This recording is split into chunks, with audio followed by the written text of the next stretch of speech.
Doctor గారు, మోకాళ్ళ అరుగుదల అసలు ఎందుకు వస్తుంది? నమస్కారం అండి. నేను doctor Chandrabhushan, senior orthopaedic surgeon అండి.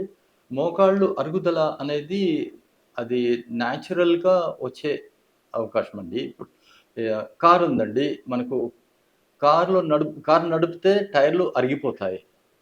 రోజు రేసింగ్ చేస్తే టైర్‌లు ఇంకా తొందరగా అరిగిపోతాయి.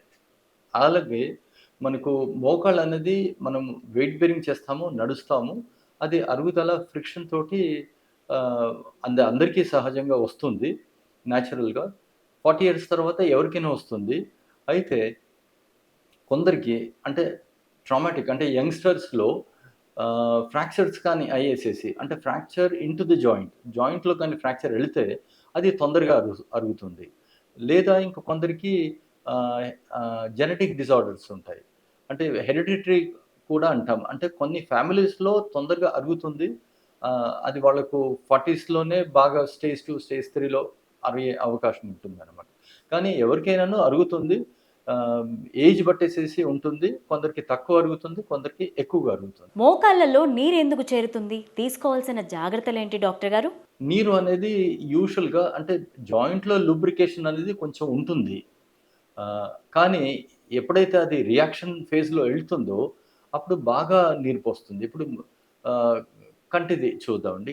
క ఐ దీంట్లో అంటే ఐ ప్రాబ్లమ్‌లో మనకు కంజంక్టివా అనేసేసి ఒక లేయర్ ఉంటుంది.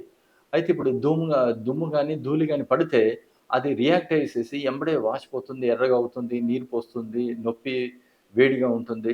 అలాగే మనకి జాయింట్‌లో కూడా ఒక పొర అని ఉంటుంది. అది సైనోవియం అంటాము. అదొక లేయర్ అన్నమాట. అయితే ఇదే లూబ్రికేట్ చేస్తుంది జాయింట్‌కి. అయితే కొన్ని కారణాల వల్ల అది రియాక్ట్ అయిపోతది. హైపర్ రియాక్షన్ అన్నమాట.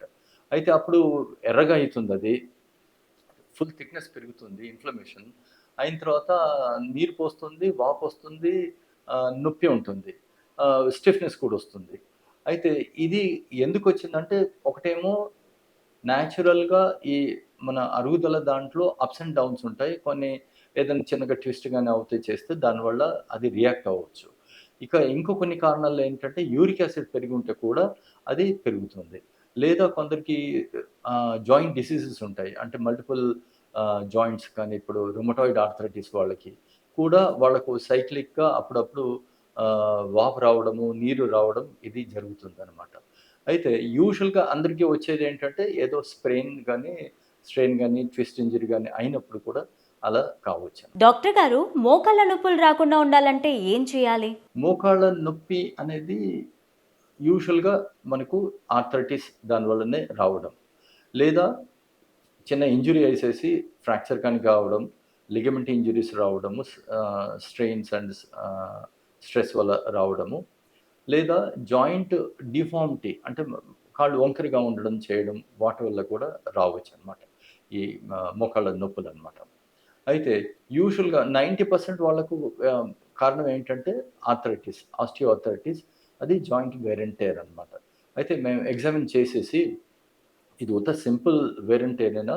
ఇంకా కాకుండా ఇంకేమైనా ప్రాబ్లమ్స్ ఉన్నాయా అనేసేసి ఎక్స్‌రే తీయడము, ఒక్కొక్కసారి ఎంఆర్ఐ తీయడము, అయిన తర్వాత కొన్ని బ్లడ్ టెస్ట్ చేయడం జరుగుతుంది. వీటి వల్ల మాకు అండర్‌స్టాండింగ్ వస్తుంది.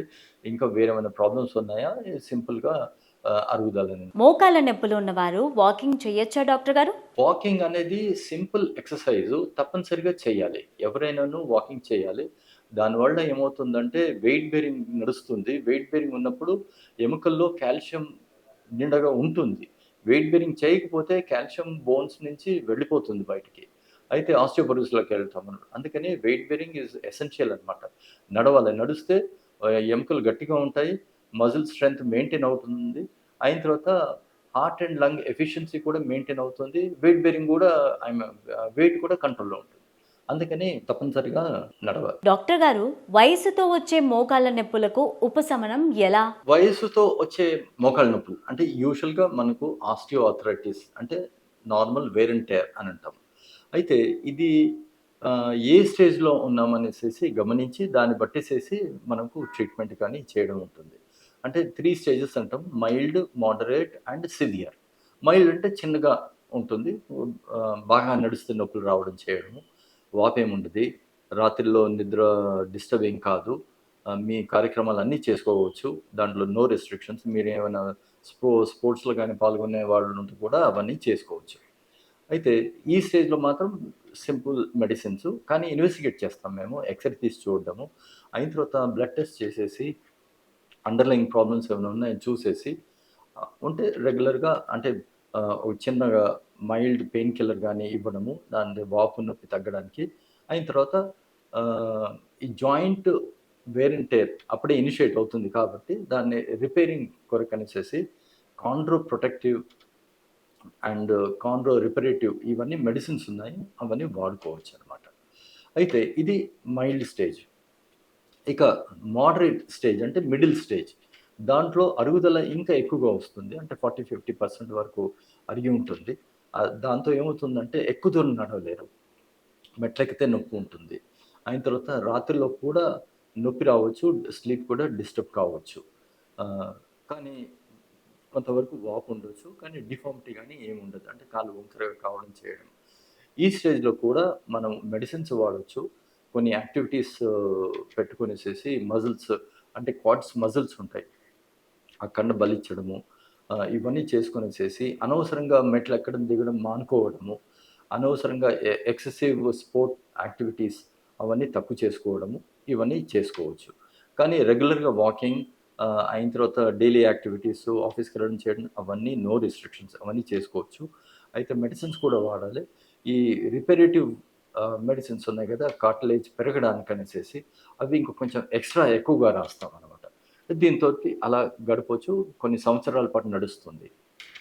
అయితే ఇంక నెక్స్ట్ ఏంటంటే సివియర్ అంటే గ్రేడ్ 3, 4 ఆ స్టేజ్‌లో ఉంటాం మనము. జాయింట్ బాగా అరిగిపోయి ఉంటుంది. 70, 80% అరిగిపోయి ఉంటుంది. అయిన తర్వాత ప్రతి స్టెప్పు నొప్పిగా ఉంటుంది. కాళ్ళు వంకరగా కూడా కావచ్చు. స్లీప్ ఎలాగో డిస్టర్బ్ అయ్యి ఉంటుంది. అయితే ఈ స్టేజ్‌లో అంటే సివియర్ స్టేజ్‌లో ఆహ్, మేము సజెస్ట్ చేసేదేంటంటే సర్జరీ సజెస్ట్ చేస్తాం. అది కూడా పెయిన్ ఉంటేనే. పెయిన్ ఎక్కువగా ఉంది సర్జరీ. పెయిన్ తక్కువగా ఉంది అనంటే ఇంకా మెడికేషన్ కూడా నడుపుకోవచ్చు. ఇవన్నీ కార్టిలేజ్ రిపేరింగ్ అవన్నీ చేసుకోవచ్చు. అయిన తర్వాత సపోర్టింగ్ కొరకు నీ క్యాప్స్ గానీ, బ్రేస్ గానీ వాడొచ్చు కూడా. అయితే ఆహ్, నొప్పి చాలా ఉంది అనంటే అప్పుడు నీ జాయింట్ రిప్లేస్‌మెంట్ సర్జరీకెళ్తాం. డాక్టర్ గారు, మోకాళ్ళలో వచ్చే సౌండ్స్‌కి కారణాలు ఏవైనా ఉంటాయా? అయితే జాయింట్‌లో సౌండ్ అంటే 2, 3 రకాలుగా సౌండ్స్ ఉంటాయి. ఒకటేమో క్లికింగ్ అంటారు. క్లిక్ క్లిక్ అనేసేసి వస్తుంది. కొన్నేమో కరకర అని రావడము. అయితే క్లిక్కింగ్ అనేది ఇప్పుడు జాయింట్‌లో ఎయిర్ మూవ్‌మెంట్ అనమాట. అంటే గాలి మూవ్‌మెంటు ఒక కంపార్ట్‌మెంట్ నుంచి ఇంకో కంపార్ట్‌మెంట్‌కి సడెన్‌గా వెళ్తే అట్లా క్లిక్ అని సౌండ్ రావచ్చు. ఇప్పుడు మన విజిల్ లాగా. విజిల్‌లో కూడా మనం గాలి ఊదుతాం గదండీ! అది విజిల్ వస్తుంది. అట్లాగా అయితే ఇది పాథాలజీ కాదు. ఇది ప్రాబ్లమ్ కాదు. ఏదో క్లిక్ క్లిక్ అని వస్తుంది. దానివల్ల నొప్పి ఉండది. దానివల్ల వాపు ఉండది. దానివల్ల ఇన్‌స్టెబిలిటీ గాని ఏమీ ఉండదనమాట. అది కాకుండా వేరే కరకర అని శబ్దం రావడము. అంటే అది గ్రైండింగ్ శబ్దం అనమాట. అదేంటంటే అరుగుదల వల్ల వస్తుంది. లేదా జాయింట్ డిఫార్మిటీ కాలు వంకరగా ఉండడం వల్ల అది అంటే పొజిషన్ మార్చినప్పుడు అంటే మనం బెండింగ్ చేసినప్పుడు ఆ వంకర నుంచి స్ట్రెయిట్ అవుతుంది. మళ్ళీ స్ట్రెయిట్ నుంచి వంకర అవుతుంది. ఆ పరిస్థితిలో మనకు శబ్దం వస్తుంది. దాంతో పాటు నొప్పి ఉంటుంది. దాంతో పాటు వాపు ఉంటుంది. అరుగుదల ఉంటుంది. అదే అనమాట. దానికి మనం ట్రీట్మెంట్ చేయాల్సొస్తుంది. మోకాళ్ళ నొప్పులు ఉన్నవారు ఏ ఆహారం తినాలి? ఏ ఆహారం తినకూడదు? అయితే ఈ మోకాళ్ళ నొప్పిలో ఉన్నప్పుడు బ్లడ్ టెస్ట్‌లో కొన్ని యూరిక్ యాసిడ్‌కి సంబంధించిన పదార్థాలు అంటే ఏ పదార్థాలు మనకు తింటే యూరిక్ యాసిడ్ పెరుగుతుందో అవన్నీను తక్కువ చేయాల్సొస్తుంది. మానుకోవాల్సొస్తుంది.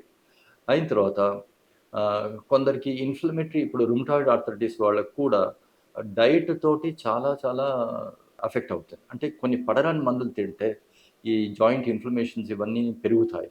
అవన్నీ వాళ్ళు రోజు ఒక ఫుడ్ డైరీ మెయింటైన్ చేసేసి ఏది పడరాని వస్తువు, ఏది పడరాని పదార్థం ఉందో అది లైఫ్ లాంగ్ దాన్ని మానేసేయడము, అవాయిడ్ చేయడం మంచిదనమాట. అయితే ఇది అవాయిడ్ చేయడానికి ఇక వేరే ఇప్పుడు కాంట్రా ప్రొటెక్టివ్ అన్నాం మేము కార్టిలేజ్ రిపేరింగ్ కొరకు.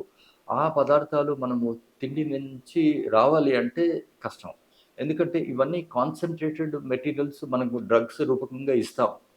ఇప్పుడు అదే తిండి నుంచి రావాలంటే చాలా తిండి తినాల్సొస్తుంది. అది కుదరదు మనకు. అయితే ఈ యూరిక్ యాసిడ్ ఎక్కువగా ఉన్న వాళ్ళకు ఎస్పెషల్‌గా ఏంటంటే అందరికిను మనకు యూరిక్ యాసిడ్ అందరికీ ఉంటుంది. మనం తినే తిండి పదార్థాలు ప్రోటీన్స్ నుంచి అది డైజెస్ట్ అయ్యేసేసి లాస్ట్ బ్రేక్ డౌన్ ప్రొడక్ట్ అనమాట. అందరికీ 2, 3, 4 అలా ఉంటుంది. ఎప్పుడైతే యూరిక్ యాసిడ్ 6 ప్లస్ ఉండేసేసి పైకెళ్ళేసేసి అంటే కొందరికి 10, 12 కూడా అట్లా ఉంటుంది. అయితే యూరిక్ యాసిడ్ పెరిగి ఉన్న వాళ్ళు కొన్ని పదార్థాలు మానేసేయడం. ఏంటంటే ఇప్పుడు నాన్ వెజ్ సైడు ఆహ్, రెడ్ మీట్ అంటాం. రెడ్ మీట్ అంటే ఇప్పుడు మటన్, లివర్, స్ప్లీన్ ఇవన్నీ ఎర్రగా మాంసం ఉంటుంది. అవన్నీ తక్కువ జేసుకోవాలనమాట. కానీ ఏ మీట్ అయినాను కూడా అంటే ఇప్పుడు మేమంటాం చికెన్ బెటర్ దెన్ మటన్. అయిన తర్వాత fish is better than both the ones. ఎందుకంటే ఫిష్ వైట్ మీట్ అంటాం. అయినా కానీ ఏ మీట్ అయినాను కూడా మనకు యూరిక్ యాసిడ్ పెరుగుతుంది. ఇక వెజిటేరియన్ సైడొస్తే ఆహ్, పాలకూర, కాలీఫ్లవర్, గ్రీన్ పీస్, గ్రీన్ బఠానీలు ఇవన్నీను యూరిక్ యాసిడ్ పెంచుతాయి. కాబట్టి మనం కొంచెం వాటిని తక్కువ చేసుకోవాల్సొస్తుంది. పప్పుల వల్ల కూడా వస్తది కానీ మనకు ప్రోటీన్స్ ఎలాగూ కావాలి కాబట్టి పప్పులు పెద్దగా తక్కువ చేసుకునే అవసరం ఉండదనమాట.